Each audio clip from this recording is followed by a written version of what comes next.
Living well to me is all about meaning. I just feel like, there's so many things you can do in life, and there's so many philosophical ideas about, like, good and evil and ways to conduct your life and all this stuff. But I feel like none of that matters at all unless you have actual meaning behind all of that.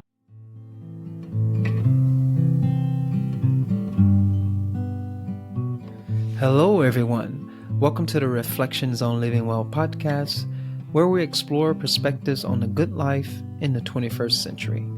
I am your host, Broderick. I hope you enjoy this conversation.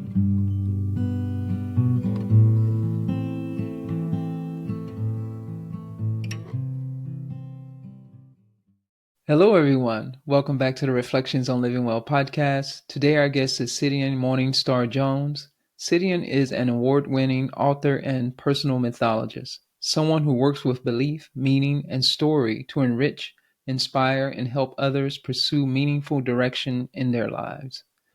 Jones has spoken to audiences around the world and starred on the hit TLC TV show. His work has been featured on the Joe Rogan Experience, Stephen King, Apple, and Techcrunch.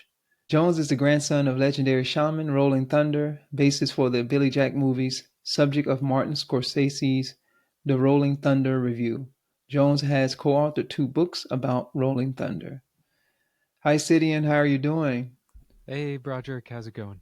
Pretty good here. I'm hanging in here and getting tongue twisted there trying to say I saw that. Scorsese's. Yeah. It's funny. It's a different kind of name. I think it might be, I would guess, Italian. Hmm. What do you think? Maybe. I've been mispronouncing his name all this time. I've been saying Martin Scorsese, Yeah. but not Scorsese. That's it, Scorsese. I said it right that time. There we Sometimes I go. get tongue twisted. um, but looking forward to chatting with you in this conversation. You have a very interesting background there in mythology and the work that you're doing with personal mythology, and maybe something to come up in this conversation about your grandfather, Rolling Mhm. Thunder. So yeah, looking forward to this conversation. I know I just read that introduction, but I also like to ask guests to briefly introduce themselves because they're usually a little bit more than what they say put in a written bio. So A little more free flowing. yeah, exactly. Yeah, I agree. Yeah, so Sidian Morning Star Jones. Sometimes it's hard to pick like the label I go with of like personal mythologist, vocalist, graphic designer. But I've worn a lot of hats, I guess. And the ones that I'm most passionate about, I would say, are personal mythology and music. My music stuff is much more like kind of a side thing that, at least in terms of the public facing part, for me, it's huge, right? Hmm. Um, but the personal mythology, I it changed my life when I was younger, and so now I want to help change other people's lives with it. So yeah, that's been my main thing that I've been chipping away at for the last close to 20 years. Yeah, so it's been a while. Awesome, awesome. Yeah, I hope we dig into that. I'm sure that, or I suppose at least, that your views on personal mythology and doing that work has definitely influenced and shaped your perspective on what living well means. But by the way, before I ask you that question, what type of instrument do you play? Vocalist. Oh, you're a vocalist. Oh, okay Yeah, then. play the All right. pipes. Awesome. The original, right? Yeah, right. Yeah, I love to sing too, and you're right. For me, it's the same thing. Music is so huge and big for me, and but it's not the most public facing thing that I do. But Yeah, yeah.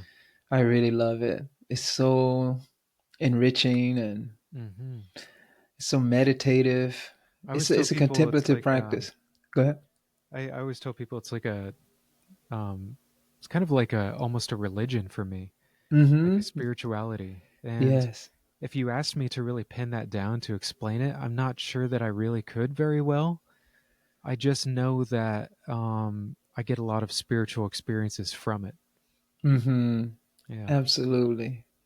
Yeah, But it's a it's not spiritual like that for practice. everybody. Like Oh, I've talked to a lot of people about that. I brought up those that same phrase, and a lot of other people are just kind of like, okay, yeah, that's nice. And I'm like, it's not for you. I know, right?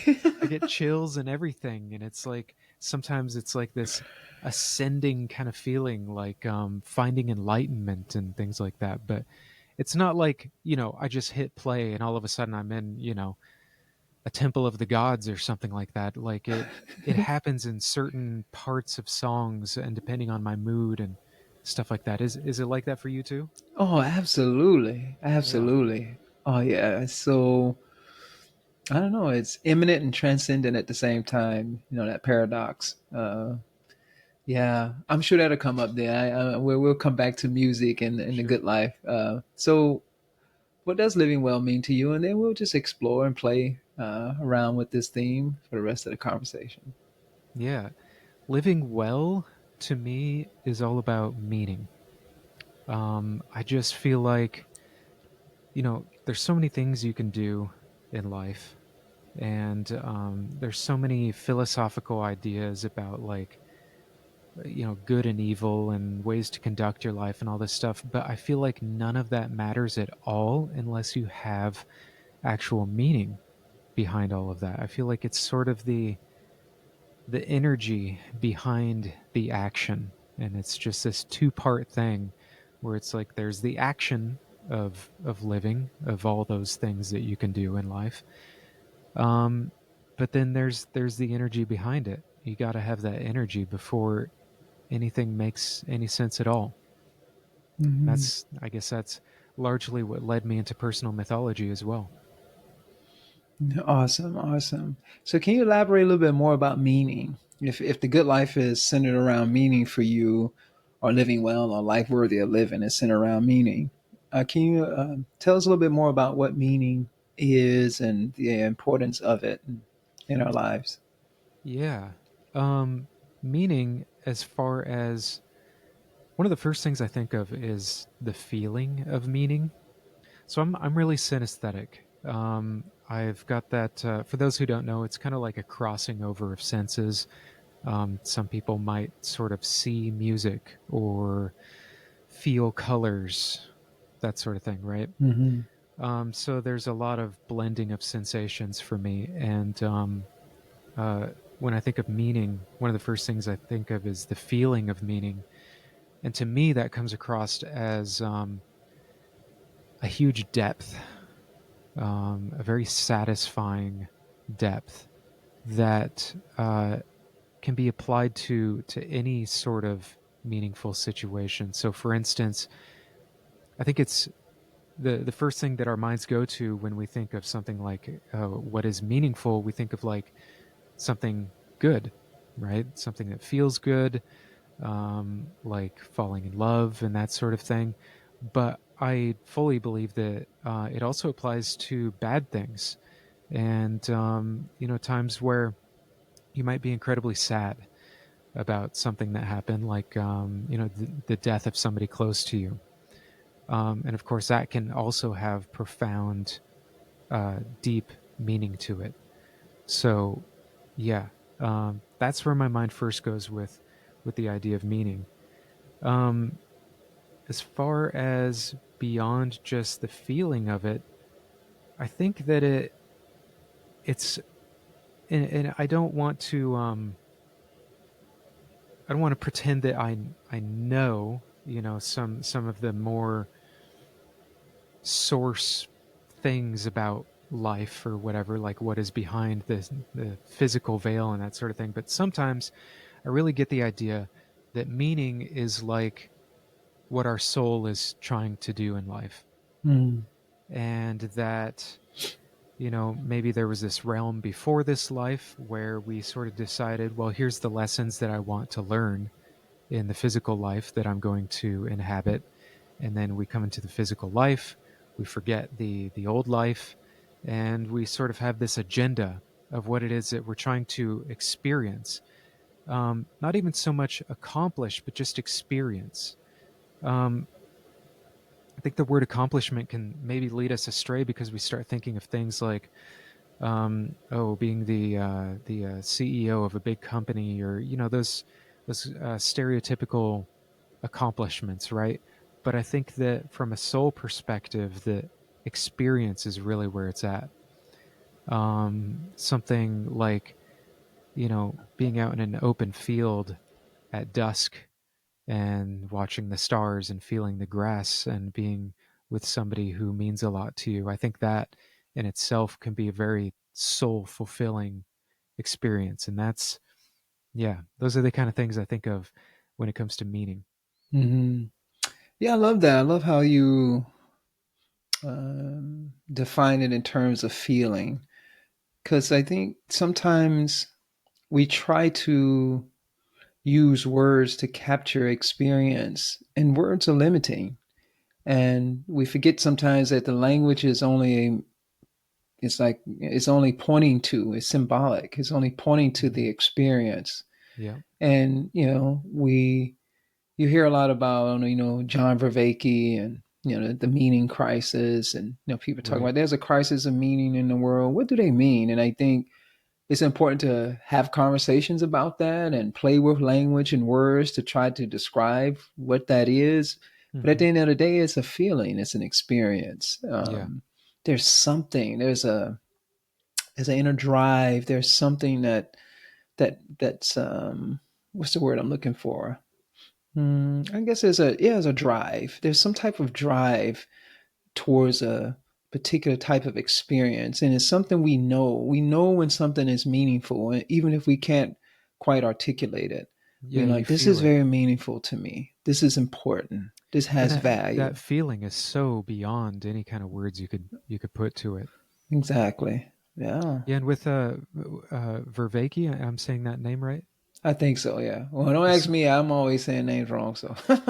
I think if people put it into Google, it would correct them and they could find the guy. But yeah, with his the meaning crisis thing, I do tend to also believe that there is a kind of meaning crisis, and I really think that is stemming from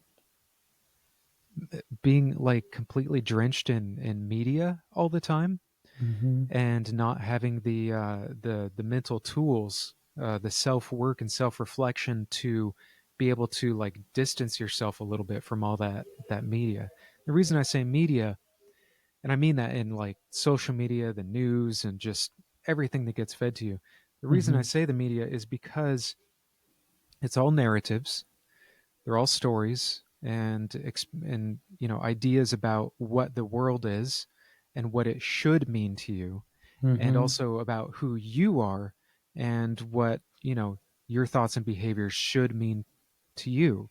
So there's a whole lot of shoulds and stuff of people telling a story and coloring it in such a way so that you should come out the other side thinking and feeling this way about whatever the subject is, right? But Hmm. if you do enough of the self work, then I think it becomes this second nature thing that whenever you're consuming any of that media, you're once removed from it and you're able to see right away, like, okay, they've colored it this way, they're telling this narrative, I don't know the other side of this part of the subject, and so you're able to really keep your own self about things. I think that's really important these days, and a lot of people don't know how to do it.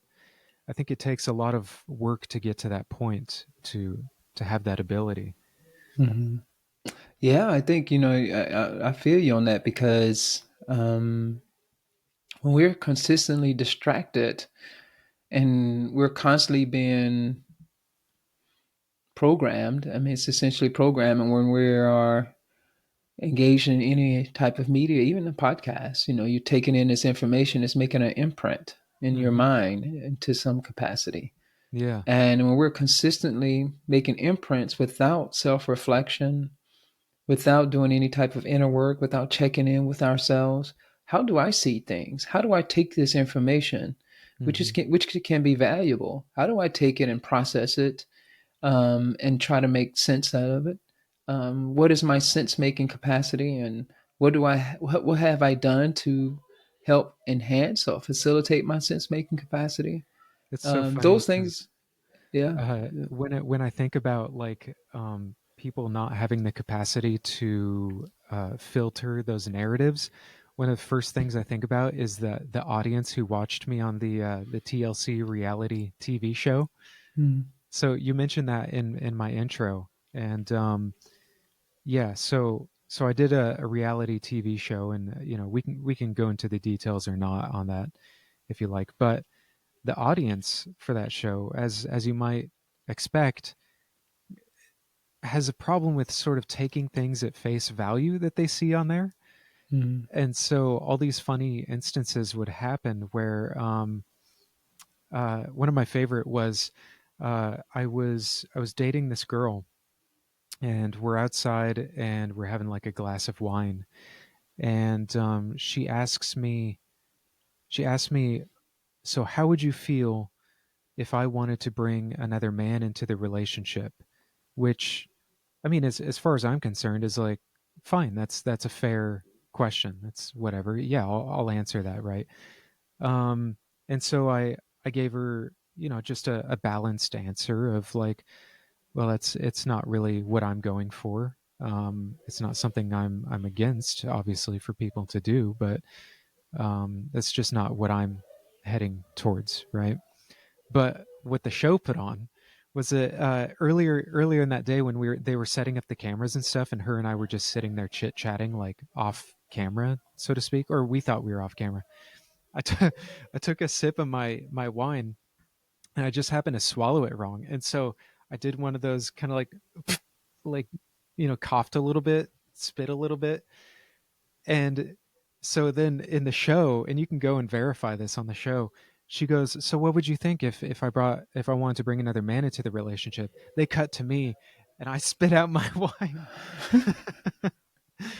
And I thought, on one hand, I was kind of perturbed because I was like, "Well, that's not what happened." But on the other hand, I thought it was so funny. I was like, "You know what?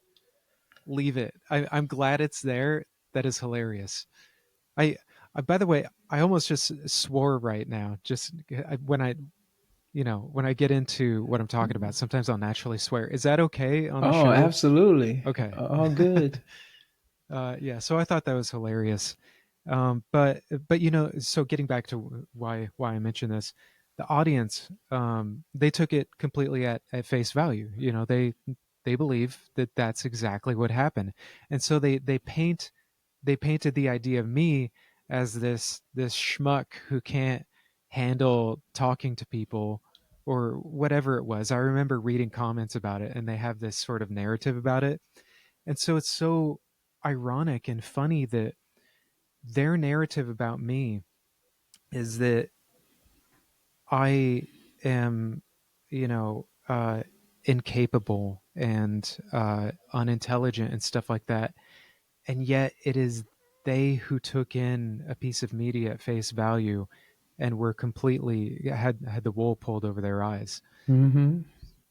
That's how powerful these narratives are, and that's why we need to have that ability to have the once removed thing whenever we're taking any piece of content in.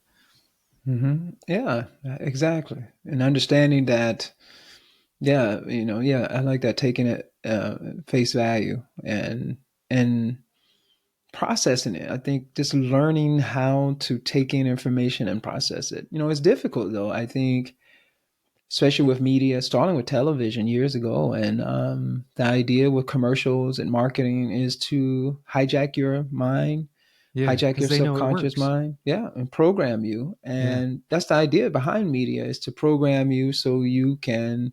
consume the goods and services that the programming isn't trying to encourage you to do. Or and also what it's doing is shaping our values and ultimately shaping what we think is meaningful in our Hmm. lives. We think it's meaningful. For instance, if I'm constantly being marketed to buy, I don't know, Nikes or something, or sneakers of some sort. Liberty Insurance. Yeah, Liberty Insurance, or nowadays, what's that? Uh, Wegovy, or like these obesity drugs. I mean, those Mm. commercials. GLP, Yeah, I don't Ozempic. look. Yeah, exactly. And I don't look at TV much when I go and visit family, and they're sitting there looking at TV, and so Hmm. those commercials come up. I'm like, wow, those commercials look great. Like, so what are they doing? They're definitely conditioning people Yeah.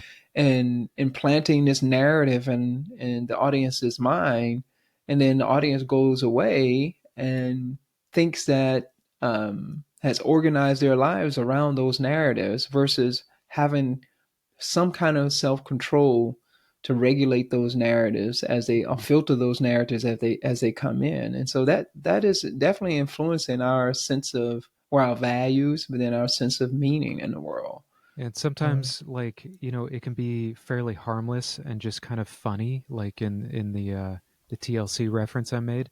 Other times it's dangerous to the point where people are killed and murdered over these things. So, mhm, we've all seen war propaganda and the dividing of our own country, and especially recent years, and that sort of thing. mhm. So yeah, I think it's a necessity. It ought to be something that is taught in schools, honestly.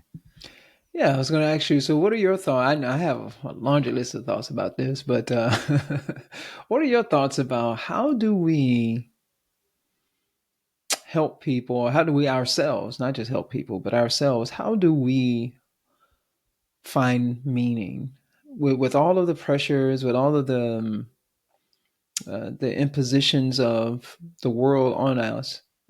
How do we find meaning? What can we do to find meaning? Yeah, good question. I start thinking of all sorts of angles to come at that, and what I kind of end up at is that I feel like one of the first steps is the old know thyself, Mm-hmm.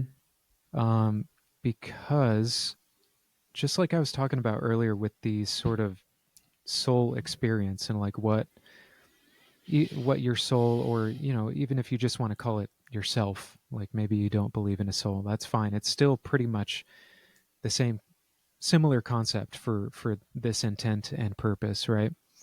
I think that if you know that part of you, or the better that you know it, that you're going to be able to go towards the things, you're going to have a better radar, for heading towards those things in life that are going to be fulfilling for yourself slash soul. Um, so I think that that's a huge part of it. Um, and then to know yourself, uh, it's kind of this whole art and skill. It's clearly not something that you can just sort of read a few good quotes or watch a movie necessarily, or and walk away and be like, oh, okay, so that's how I know myself. It's never going to be like that. And so you have to resign yourself to the fact that it's going to take the rest of your life, first of all. And it's the old journey of 1,000 steps, starts with the first step, a single step. And therefore, just like anything else, like drawing, like playing guitar or whatever, um, you're going to want to just start small, like pick up a book that is interesting to you. Definitely read, but it's not it's not the only way. When I was a teenager and I really started getting heavy into reading about religion and spirituality and psychology, uh, one of the things that one of the philosophies I developed, and I still adhere to this, is that you can pull self knowledge and meaning from anything. Mm-hmm. And so, for instance, movies. I think there would probably be a lot of people in spiritual practices or whatever that would be like, oh well, you can't treat movies like a spiritual. experience or anything like that. But I fully disagree. I think that, for instance, when you watch Batman and you see the kind of values that he values, and what is it that the other villains and heroes and stuff like that, what do they value and why do they value them? What are the stories, the uh, the narratives that they were telling themselves, the personal mythology that developed for them, that brought them to the value of, I will fight evil, but I will never kill. Right? That's a very specific personal myth that Batman operates from. And I think that in watching that and experiencing the narrative through somebody else's eyes, you can experience it yourself in a way, and you can ask yourself, like, well, what would I do in those situations? Would I end up at the same narratives? And when you do that, if you actually take it to heart and give it some serious thought, you can walk away from something like a movie or theater or a song or anything else. You can walk away from it with a new, if albeit maybe small, idea of who you are. And I think that really at their source, that is pretty much what all stories are doing for us anyway. But we could take them a lot more seriously, from a sort of personal mythology perspective, um, and kind of turn it into an art of developing yourself. Hmm. Oh, absolutely. I think any content, anything that is impingent on us, we can take that and translate it in some capacity. But we need some type of um, means of translating those experiences or that information. So that we need some capacity for sense making. I think there's another thing that I think is really important in self awareness. If you don't have that self awareness, and if you don't have any kind of um, cognitive capacity to, I think we all do, but untrained cognitive capacity to make sense out of our experiences, it's going to be hard to do that. Some type of taking some time to look inside of oneself and to look at one's mind to see how one is thinking, to try to understand what our personal story is, our personal mythology is, and then see where, ask the question, where is this coming from? But that requires cultivating a capacity for of awareness, of looking inside, looking at the mind, of having taking the perspective of an observer to ourselves, having a bird's eye view in a sense. Well, I guess they call it metacognition. Having that capacity to look at our mental processes. And then as we expose ourselves to various stories, be it a piece of literature, be it a movie, I mean, hell, a theater, all those different things can shape and inform us if we, I mean, it is shaping and informing us, but if we can kind of manage that, if we have the awareness to do so, we have to look at it and say, okay, then, like you said, ask those questions. Say you're looking at a Batman movie or something like that, and okay, then why is this character doing the things that they're doing? How does that relate to me? Does that make sense to me? Would Mm-hmm. I do that? Yeah. What's my issue with that? I don't like that aspect of it. Okay, then what aspect of it? How can I transform that for myself? How would I do things differently? We This have to ask those questions. It's also great for writers and stuff because this is why the best villains are the ones that you could see yourself agreeing with, right? So X-Men is a great example. You've got Xavier. For those who don't know, X-Men, you've got the mutants and the humans, and there's a lot of tension between them, right? People are born with mutant powers. Well, Xavier, what he wants is for both of those societies to live peacefully with each other. And then Magneto, what he believes is that humanity is always going to try to subvert the mutants because they envy their power and stuff like this, and he's not wrong. And Mm-hmm. so because of that personal myth that he holds, the next step in that myth, right? So one of the things I talk about with personal mythology is you have like seed beliefs or parent belief. You can call it either one, and that belief will spawn other beliefs off of it. So the seed belief for Magneto is that humans cannot behave themselves when it comes to living with mutants. Therefore, the next belief is we have to do something about it. And so he goes on a rampage or whatever, like believing that humanity should be controlled or looked over by the mutants, that sort of thing. So obviously Xavier and Magneto are at very opposite ends, but um, it's interesting because they both pretty much want the same thing. Mm-hmm. Ultimately, they both want peace between people, but and I really believe that about people in general is that everybody is good. It's just that our means of doing things and our beliefs about things get kind of distorted or warped or just changed and made different by our experiences, and then the narratives and myths that we take on because of those things. And because of that, people start at the same place and then they diverge. And by the time they're so far apart, now you have such friction and war between them. Mm-hmm. Yeah, again, that capacity to analyze those, say, for instance, and that's the story of the X-Men, to be able to analyze that story and look at, okay, there's a common interest, and but two people going in two different directions, Mm-hmm.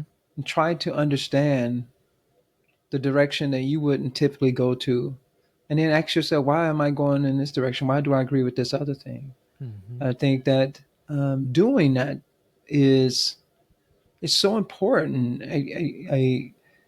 Not just being. I guess what I'm trying to say is not just being a placid observer to life, just sitting there and just looking at life and not processing it at all, just taking everything at face value and not digging into it, not looking at it, not trying to make sense out of it. I think it Yeah. limits us ultimately. And you look at what's going on in our society today, and the various conflicts is a lack of willingness to think critically and uh, give a critical analysis of the various perspectives on a situation that's happening in the world. I'm I trying think not to go into. also, I'm trying not to say anything in particular because I don't want to get into a yeah, whole discussion about yeah, I try to politics do the and. same unless I'm just. But I think also it's really important that when you realize that you're at those opposite spectrums with somebody, to ask yourself, well, where is it that we do converge? And you Yeah. kind of have to go backward on that. It's kind of a Mm-hmm. backward engineering type thing.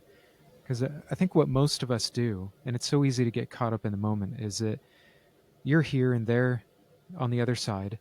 And then what we try and do is be like, well, come over to my side, right? Get over here. And that's the debating, the arguing, and stuff like that turns into insulting and stuff. Um, but if you go backwards a bit and you go back to, well, where was it that you were together on ideas of things? Um, because chances are, maybe 100% of the time, that you actually have a common ground and that you're just approaching it from different perspectives because of things you believe, things that you've been taught, and experiences you've had. And Yeah. probably if you had had their experiences, you'd be on that side too, right? So, Mm-hmm. yeah, Maybe coming back exactly. to the roots helps a lot. Exactly. I think you're gonna have to. So yes, we are conditioned by our experiences. I used to say that we are all good. I just think we're all neutral. I think good Mm. can go and we kind of move away from that quote unquote neutral place. And by our experiences. I didn't have control over where I was born, the geographical area, the ecology around me, the people around me, my family, dynamics, Hmm. and then and then their history. All of that is impinging on me and conditioning me as a child. And as I grew up in that environment, it shaped and molded me. And then on top of that, I have a temperament. I came here. You can think it's nervous system or not, whatever however you want to look at that. But we all come here with a substrate of some sort, and it's not a clean slate, a blank slate. We all have tendencies, and so my tendencies, along with those types of experiences that I had no control over, has shaped and molded my way of seeing things. And I have to be able to see that someone else has gone through that as well. That's why it's important, I think, what you were talking about earlier about meaning and understanding, where did I get my meaning from? Where did my values come from? I think it's so important to reflect on our experiences and try to understand first how we see the world. I don't think most people understand how they see the world. I think you're Um, right. and when we try to make sense of how we see the world, and then we say, okay, then what is meaningful to me? What are my values, and where did these values come from? Hmm. And when we do that for ourselves, when we have that capacity to self-reflect for ourselves, we can do that for others. We can try to understand another person's perspective, Yeah. and try to understand, oh, okay, then I don't have to agree with them, but I can try to understand how they possibly have come to see things the way that they Hmm. see them. Or even help them to understand how they came to Yeah, those values. exactly. And then find out, like, okay, then we do. I think we do. I mean, it's not even a thing. I just know that we all have a common source. We have something in common. You can look at it spiritually. You can look at it materially. Hmm. We're all interdependent. Yeah. And since that is true, then how do we, like you say, go back to the roots? How do we keep going back to say, okay, now let's go to the basics. What do we have in common? And then let's see where we diverge. Yeah. But let's see what do we have in common, and let's try to make sense out of that. What do we want? What are our values? And then trying to say, okay, then based on those values that we have, how do we find a way to interact with each other and that minimizes harm Yeah. to all? I mean, Non-destructive. we have to want that though. That's the thing. It can get a little complicated because I may have gone on a path where I don't want it. It's all about me. I don't care about if you suffer or not. There Hmm. are people who think that way. Yeah. And how do I learn to care about others? I have to come to a place. I may need some healing in my life because maybe my personal mythology, my personal story is that this is a dog eat dog world. And if I don't get mine, and if I don't take it, somebody else is going to take it. Hmm. You know, it's that very egocentric worldview. And how do you overcome that? I think it requires a lot of what you were saying earlier: reading, studying, Yeah. Yeah. looking into So different things, different I narratives, I think educating that ourselves. like you were saying about um I think first you have to start with finding out your own worldview, like you were saying Yeah. earlier.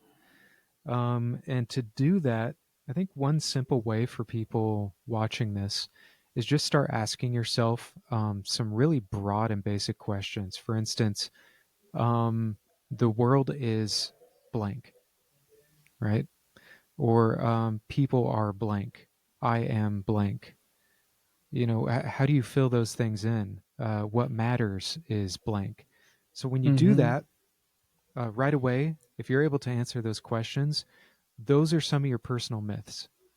So now you've already got at least a couple footholds of what your personal mythology is, how it is that you see the world, the colored lenses that you're looking through, right? And then from there, you can start asking yourself, well, why do I believe that? Mm-hmm. Was there specific experiences that led me to these beliefs? I mean, probably 100% of the time there is. Yeah. Something led you there.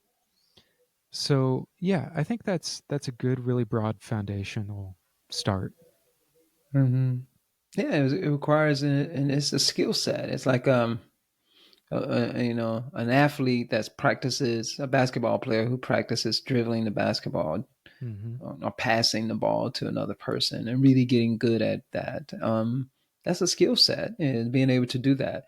So I know we've mentioned mythology numerous times here, and I think you defined it there. This coloring of your way of seeing things. So can you say that? Can you clarify what that means? Because sometimes I think people just when they think of mythology, they just think of old mythic tales of the Yeah, past. But can you say what that means and how can it be yeah. personal? So you've got mythology, like classical mythology, which is stories of filled with like really rich archetypal things.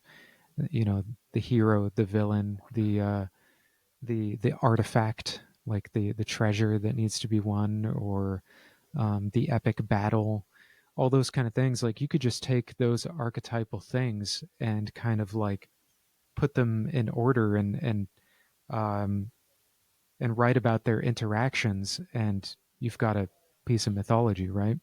So with personal mythology, what we're looking at is also the story, because so myth means story, right? In Greek, I believe. In personal mythology, we're looking at the archetypes in your story and the story Mm-hmm. itself.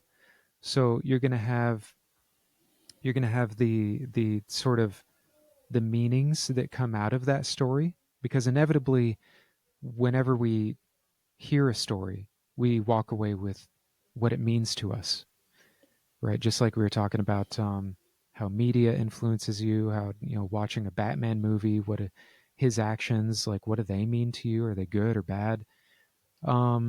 So same thing with whenever you have an experience in life, you walk away, whether you know it or not, with an idea of what that meant to you. And generally, the more impactful the experience, the more meaningful meaning that you walk away from, right?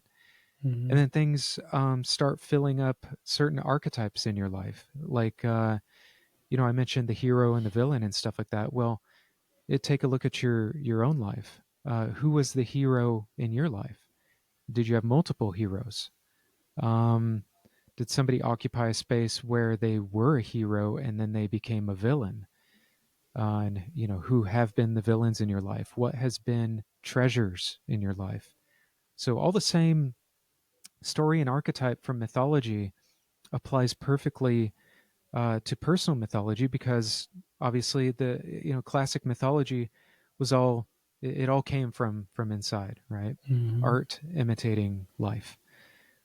So just like with mythology, where you can author it and develop it and design it, you can do the same with your personal mythology. So when we have an experience, like I mentioned earlier, and we walk away with a meaning on it, we can go back and we can re-author that meaning. So if we take, and this has happened to all of us to some degree, where you look back at something in your life, something that happened, and now that you're more mature, you're older, and you've had other experiences, you look back and you go, oh God, I had such a different idea of what that was. Oftentimes it's something with our parents, right? Something that happened when we were kids, and we just took it such a different way when we were children, but now it can mean something completely different. Well, um, most of the time when that sort of psychological event happens, it's kind of by happenstance. You just realize over time, you happen to remember something and you're like, oh my God, I haven't thought about that in so long. But personal mythology gives you a sort of foundational art and skill set to purposefully take your flashlight into your dark subconscious and start shining that around and being like, oh, that's been sitting there for decades. And that has been influencing me so that every time I encounter XYZ situation, this thing pops up that's been there forever. And I haven't thought about that in forever. Now I can take it out, I can tease it apart and figure out like how does this thing work? How did that get there in my mind? Mm-hmm. And do I even think about things the same way? And vastly, majority of the time, you don't. You've got a whole different idea on things, or at least a more mature perspective, a more wholly developed one, and that is life changing. Mm-hmm. That's what happened to me in my late teens, early 20s, when I found personal mythology through Dr. Stanley Krippner, who's a family friend.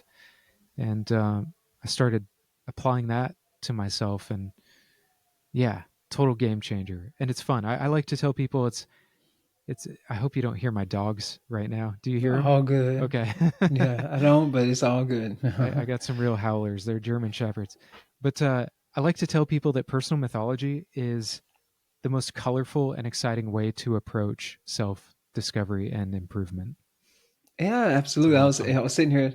I'm sorry, I didn't mean to cut you off. No, no, no, I was Um, just saying it's a lot of fun. yeah, right. I'm glad you said that. It's a lot of fun because it is. It can be. It can be hard. Doesn't mean that it's pleasurable Hmm. always. But that self-discovery process, and reflecting on our minds, you have the internal family systems models, you have the various psychological therapeutic models out there. Yeah. And this is a model, this is one way of looking at it that can be fun, looking at it through the lens of mythic characters inside of ourselves. We have this cornucopia of parts, aspects of our mind that has an individual history, a quote unquote individual history, these different parts. Yeah. And then we can look at it in terms of, say, the model of internal family systems, or there are Hmm. just some people just call it parts model. And you can kind of look and see, where did these aspects of my mind come from? What what what shaped and molded this my viewpoint, or this particular viewpoint from this particular part of myself, and to really tease it out and explore it, and the reason why I like when you say it's fun, this having this attitude of this curiosity, this openness, this receptiveness to discovering your narrative, your personal myth. I'm use your language, to discovering your personal myth, and also realizing the very agency that you're using to discover, to observe, to dig into it is the same agency you can use to create a new mythology for yourself, to Hmm. modify that mythology. Like, yeah, I'm going to keep that. Oh, wow, that was a powerful lesson. Now, I didn't have to respond in that way. And that's my response may have been appropriate when I was a 5 year old or 10 year old. But that response isn't appropriate now for me. I'm at 50, and I can learn and I can take them like, well, I can still take that experience and translate it differently, transform it differently into a different way of relating to the world that's going to help facilitate my overall aim. And for this conversation and what you're saying, how can I explore my personal mythology, transform my personal mythology so that I can have more meaning in my life that will Hmm. ultimately help me have a life worthy of living, or a life that is good. Does that make sense? Is that Yeah, absolutely. And like you, I like to harp on the idea of that it is fun. And then, right after that you had said that it can also be hard. And that leads me back to my ideas of meaning. And then I have this big um attachment to also the words reenchantment and romance. mm-hmm, And these along with meaning to me are like it's what I just want more and more and more of in my life. And the way I see it is that this kind of self-discovery, and which, by the way, I'm a big fan of internal family systems as well. It's hugely complementary to personal mythology for anyone mm-hmm, watching. But when we when we often think of like self discovery and self work, spiritual work, shadow work, however you want to define it, Mm-hmm. um, I think a lot of people think of these negative and boring things. I know. They think of thick books with like, you know, exercises that you don't want to do, and just boring stuff of going over your past, and it's really analytical and all this kind of stuff. And I don't think of it that way at all. Um, for me, it's the greatest adventure of your life. It's the Mm-hmm. discovery of the self is like the most fantastical mystic quest you could possibly go on. Mm-hmm. Um, because to me, the more I learn about myself, the more like magical and enchanted things I find. And I don't think that it's just me. I think that that's everybody, because the more I learn about other people, the same thing happens, is that I feel that way about them. And that those hard parts that we would consider hard are just uh, they're just the sad and difficult parts of the movie, which, why are you watching a movie in the first place if you don't like stuff that's difficult? Because every good movie, every good story is going to make you laugh and cry and Mm-hmm. be angry and have all these, the full gamut of emotions, right? So it's the same thing when you're discovering your life story. Your life story is just as impactful, if not more, than any movie. Um, and when I say that, like, some people, they don't relate to that, because they're like, okay, well, clearly I'm not Batman. I'm not a rich person who fights villains and all that, and that's way more epic than my life would ever be. But that's not really true at all, because what happens is that, let's say, uh, your life from an outside perspective is pretty uneventful. Well, what happens is that creates a baseline of, that's where you're at. You're living that life where not necessarily a whole lot happens, but when anything good or bad happens, it can be a major spike for you, whereas for somebody else, it's nothing. For instance, let's say somehow you come across a couple $1,000, maybe it's like $5,000, and but you're like a really poor person and you always have been. Well, this is a huge, awesome occasion for you, right? Or like you win a lottery for $10,000. That's huge. But for many, many other people out there, they would look at that and be like, that's nice. Okay. But I have my stocks to go trade now. I'm kind of Mm-hmm. busy. So if my accountant could take care of that for me, that would be nice. Right. So they don't care at all. Mm-hmm. And that's exactly how it is with personal mythology stuff. And that you can't look at Batman and these other characters and be like, well, that's not me. Your life has heroes and villains Mm-hmm. and treasures. Your fuzzy sky blue blanket from when you were a kid is a treasure. And you know that because when you hold it, even as an adult, you can feel that deep meaning that's associated with it, of watching Saturday morning cartoons, eating cereal, and all those super special things to you that you have that meaning and connection with. So that's that's what makes personal mythology and self-discovery so fun to me, and just this great quest, is because when you start learning about all these archetypes and stuff like the treasure, and you start associating them and thinking of, I call it putting on your mythic lenses. When you put those on and you see the meanings, you see the archetypes and all the things around you, life opens up to be this incredibly colorful, romantic, deeply meaningful thing. Mm-hmm. um, and you start learning how to use it. So, for instance, behind me, I've got, somebody referred to this once as my wizard tower. I thought that was pretty great. and probably pretty applicable because these are all like enchanted things to me. Um, and then you take something more mundane, perhaps, like think of like a rubber duck, a bright yellow rubber duck. If you take that and I put that thing either behind me here, or I held it up to the camera here and just had a big bright rubber duck in the corner, it changes the whole flavor of this podcast or Mm-hmm. this moment, right? And now it's because you're learning how to use these archetypes in personal mythology, you can take that knowledge of what is the meaning of a rubber duck and you can go apply that somewhere. For instance, let's say you're in a workplace where it's high stress. You're a stock trader, like I was talking about, and you've got a lot of people who work under you. You have like daily meetings, and people are stressed out all the time, and they don't necessarily need to be, or they could use something lighthearted.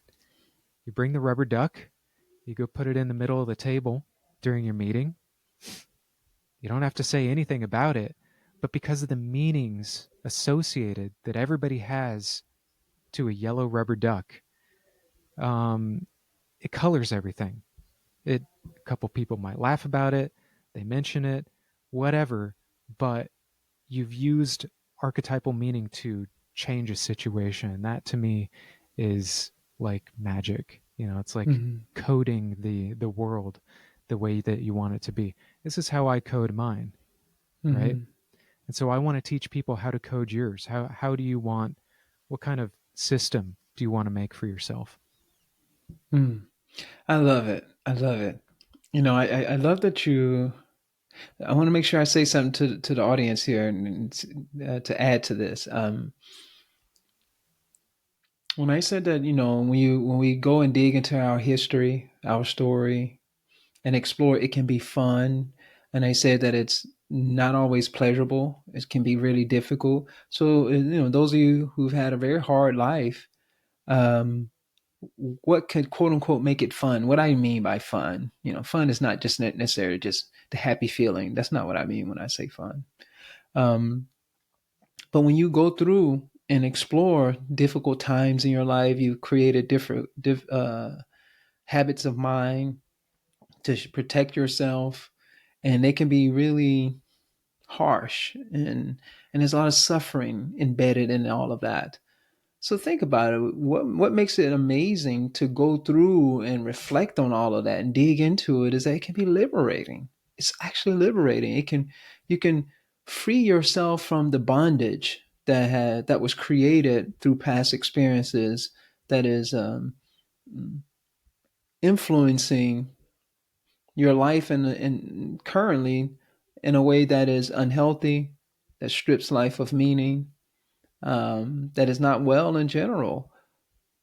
But the beauty of using your terminology, exploring your personal myth, is that you can dig into those personal stories, and transform them in a way that can enhance your life. That's what makes it fun to me.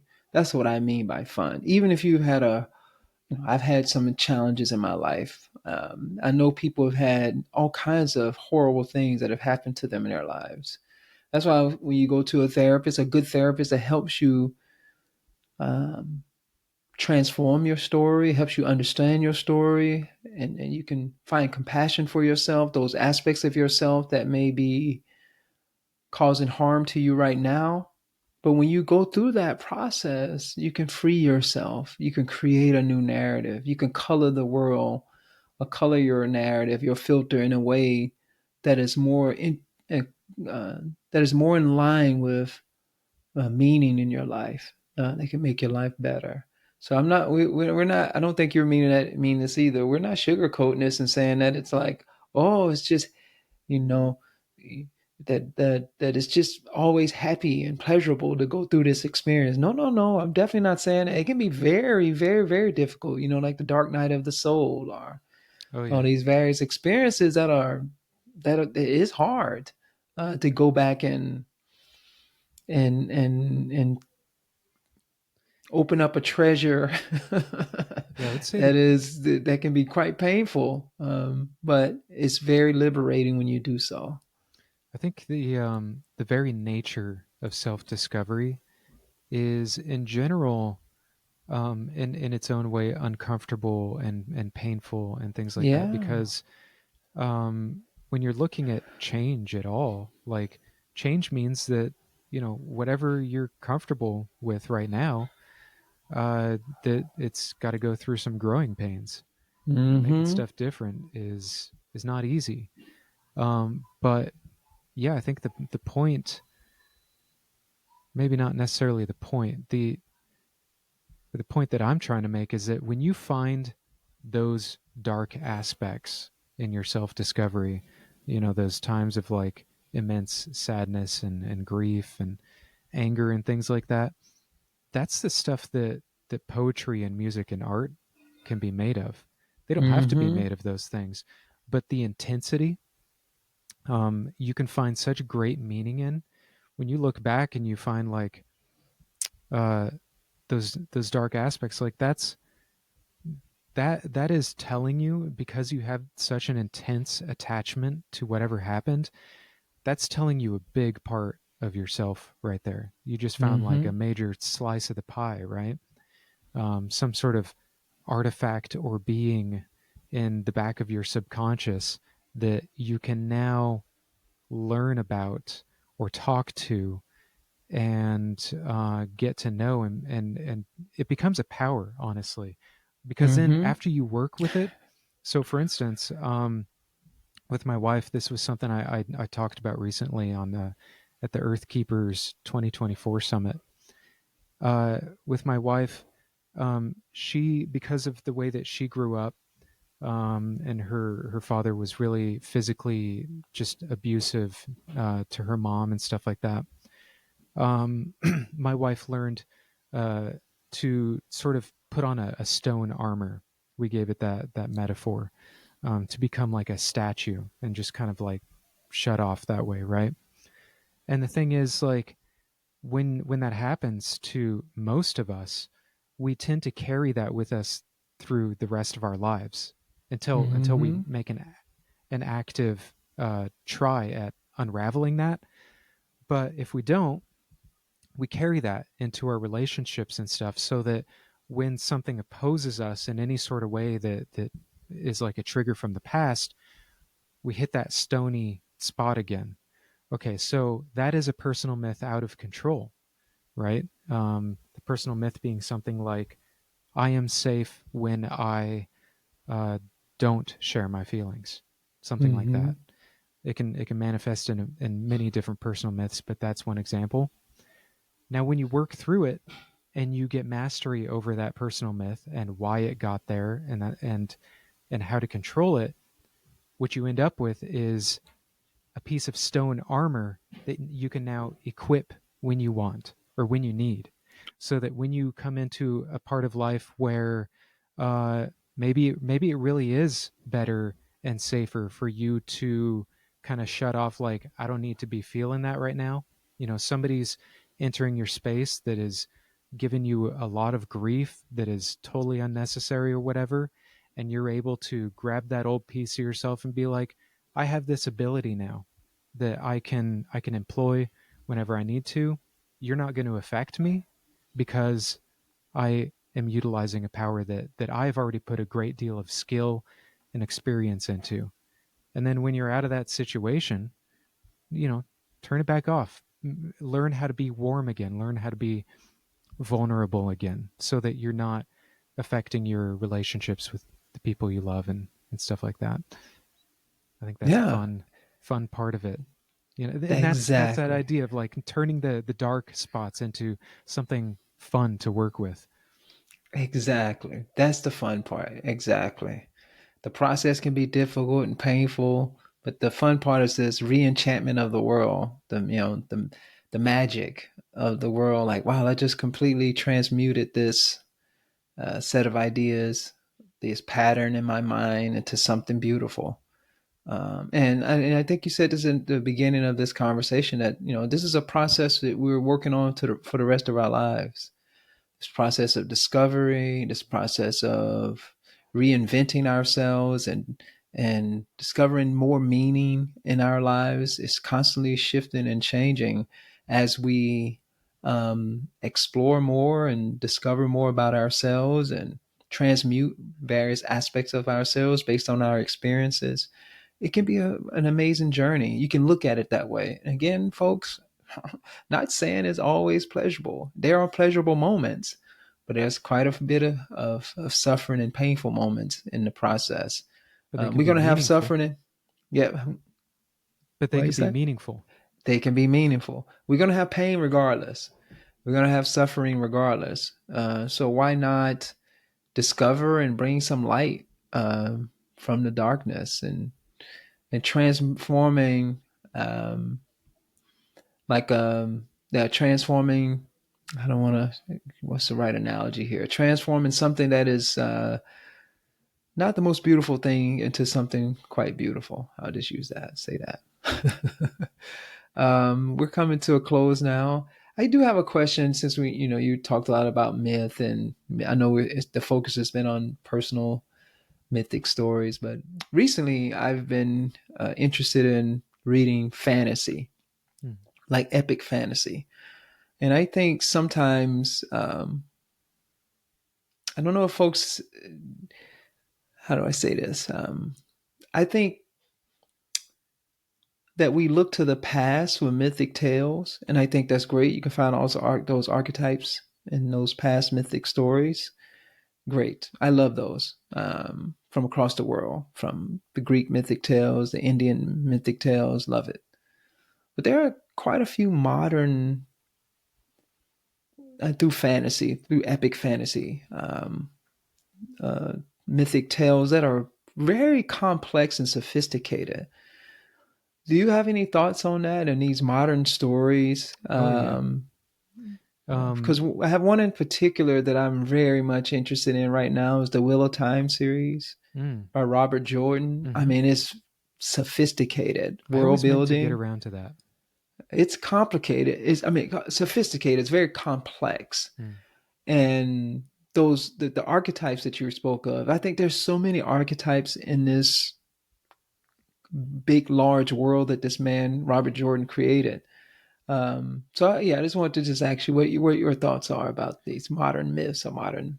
Yeah, modern mythology is amazing. I think it's every bit as impactful as classic mythology, if not more, because it speaks to personal myths that have are newer or Mm-hmm. have developed in more recent times. Um, it's fantastic that there are classical myths that endure like indefinitely. I Mm-hmm. love that, and I'm a huge fan of like Shakespeare, for instance. Mm-hmm. But modern myths absolutely have a special place in all of this because, like I say, they're a bit more topical as to what's going on today. I guess maybe more specific, whereas classic myths that have endured over time, I might say, are more broad Mm-hmm. because they Yeah. deal in things with, like, for instance, love, battles, treasure, heroes, villains. And modern myth is able to get into the kind of nitty gritty of things, of more specific things that happen in love that maybe are only happening in modern times. Like, for instance, how technology has impacted dating and love and that sort of thing. Mm-hmm. Yeah. Even video games have come into their own Hmm. with storytelling. Hmm. I don't know that genre. I'm Yeah, still stuck back at Nintendo. yeah. I would the one I would just name drop is The Witcher 3. Amazing Mm. stuff. But of course, it comes from books. It started with Hmm. books, so Yeah, these tales. Yeah, I think it's just really fascinating. I mean, it doesn't have to be fantasy or epic fantasy. Even out of Dune. the sci-fi, Dune. Whoo, Yeah, I'm a huge Dune Dune. fan. Me I've too. got the board games and everything. Oh wow. Yeah. I've gotten through the first four novels, I think. Mm. Three or four? No, four. Yeah, I have two more. But yeah, it's really really fascinating stuff. Dune. I like the film. The movies Yeah, are just excellent. they did an amazing job on them. I've M- been so happy with them. Amazing. Yeah. So I'm learning a lot from these tales. I think what they do, what they're doing for me is enhancing my imagination. Hmm. And when I'm reading these characters, I'm just blown away how people come up with these ideas. I'm reading these characters, and I can start to see the archetypes in the modern world, and the commentary on societies and different types of societies, different types of personalities, and it's fascinating to go through those stories, those narratives. Helps you. And this is where I really agree with you. It really helps you, or at least it helps me process my own internal narrative and the way that I see things, Hmm. and the way it's done through colorful characters Hmm. is such a cool way of exploration, because I'm all about nonfiction. I can read philosophy, psychology, tons of most of the stuff that I've read, and I read a lot, is nonfiction. Hmm. But I'm finding the beauty and the value in reading, particularly right now, epic fantasy. It's just fascinating way of exploring the I world. think like looking at fantasy and sci-fi and such through the lens of personal myths and such actually reveals how they are nonfiction in their own way. Right? Yeah, because Exactly. they're telling the stories of our own experiences Mm-hmm. just through a fantastical lens, right? Mm-hmm. So yeah, I'd really say to like for anybody watching this, like just something to walk away with and to try out.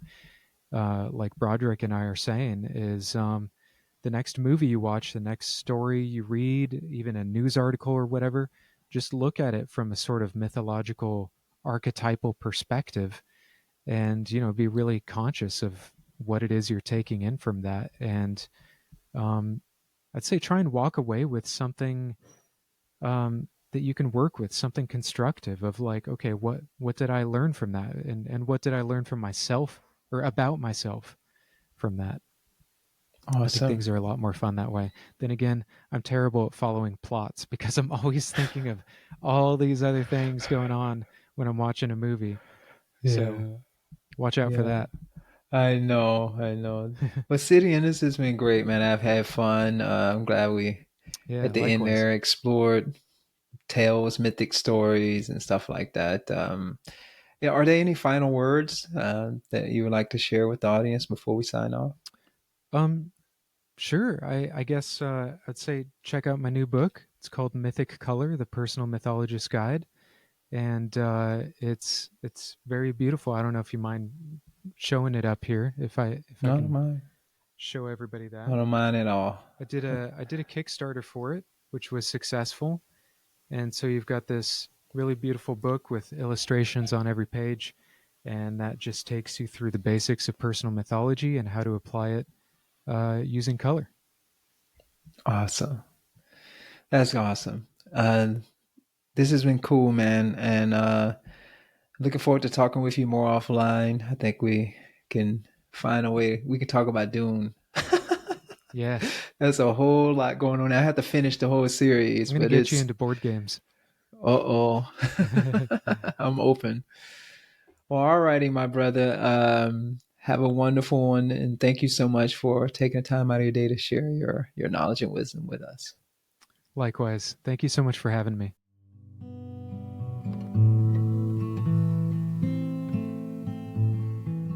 Thank you so much for tuning into the show.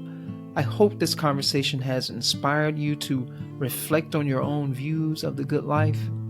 If you enjoyed the show and want to hear more inspiring and thought provoking conversations, please follow, write a review, and rate us on your favorite podcast app. If you are tuning in on YouTube, please hit that like button and subscribe. Your support is very much appreciated.